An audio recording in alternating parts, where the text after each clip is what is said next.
La crise économique et sociale ne cesse de s'aggraver au Maroc, témoignant de la mauvaise gestion du monarque désavoué par son peuple et d'un véritable déclin marocain. تلفق تهم واهية تستخدم العاهرات تستخدم الشواذ تستخدم كل شيء للإطاحة بالأصوات الحرة. بينما ديما أنا كنكرر وهو الحل ديال المشاكل ديال المغاربة كاملين، لا الصحية ولا السياسية ولا الاجتماعية، هو حل واحد وهو الخروج إلى الشارع. الشارع ثم الشارع، أنا ديما كنقولها، الشارع هو الحل ديالنا. المغاربة خصهم يفهموا، راهم خصهم يدوف سغوندغ à l'évidence، يعني خصهم يشوفوا الأمر الواقع اون فاس ويدخل هذه المسألة في الراس أن لا صلح ولا إصلاح مع هذيك المافيا الملكية. اللي باقي كيقول لكم كاين من أجل ما نعرف ملكية برلمانية ولا تحسين ظروف العبودية، راه تيضحك على الشعب هذاك، عرفوه ولد الحرام، عرفوه تيقلب على مصلحة ديالو الشخصية لا أقل ولا أكثر. لأن ملي كتعرف واحد الحاكم ديكتاتور مجرم وانت مازال كتدير يدك في يدو وكتبغي تتعامل معاه، وماشي غير مجرم، ارهابي قتال لص، وانت باقي كتعامل معاه، اذا انت راك بحاله. هذه مساله مفروغ منها. لهذا الحل وهو اسقاط النظام.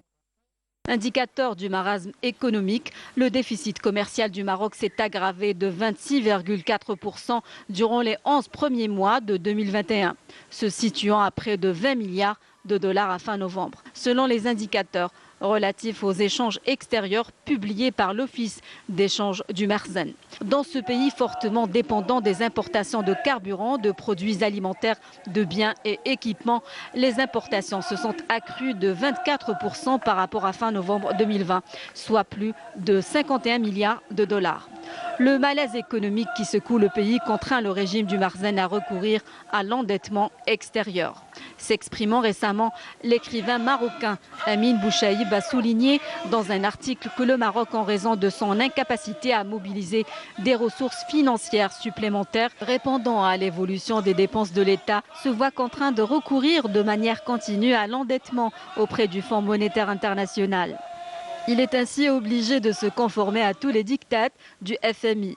Selon lui, les coûts de ces dettes dépassent largement les principaux budgets sociaux et empêchent tout véritable développement social et humain, d'autant que les catégories populaires et les salariés payent les frais à travers les politiques d'austérité, la pauvreté, le gel des salaires, le chômage et la marginalisation. Dans ce pays marqué par de nombreuses inégalités, une répartition injuste des richesses et moult maux sociaux, la grogne populaire ne faiblit pas. Une situation exacerbée par les mesures prises par le nouveau gouvernement dirigé par Aziz Akhanouch, qui ont eu des répercussions sociales négatives, notamment dans le domaine de l'emploi et du marché du travail. Le Parti du progrès et du socialisme et la formation politique marocaine de l'Union socialiste des forces populaires tirent la sonnette d'alarme quant à la détérioration de la situation, notamment dans les zones rurales et montagneuses, évoquant un déséquilibre structurel dans plusieurs domaines, à l'instar de la santé, l'éducation et l'agriculture. Le royaume marocain a été marqué ces derniers mois par des soubresauts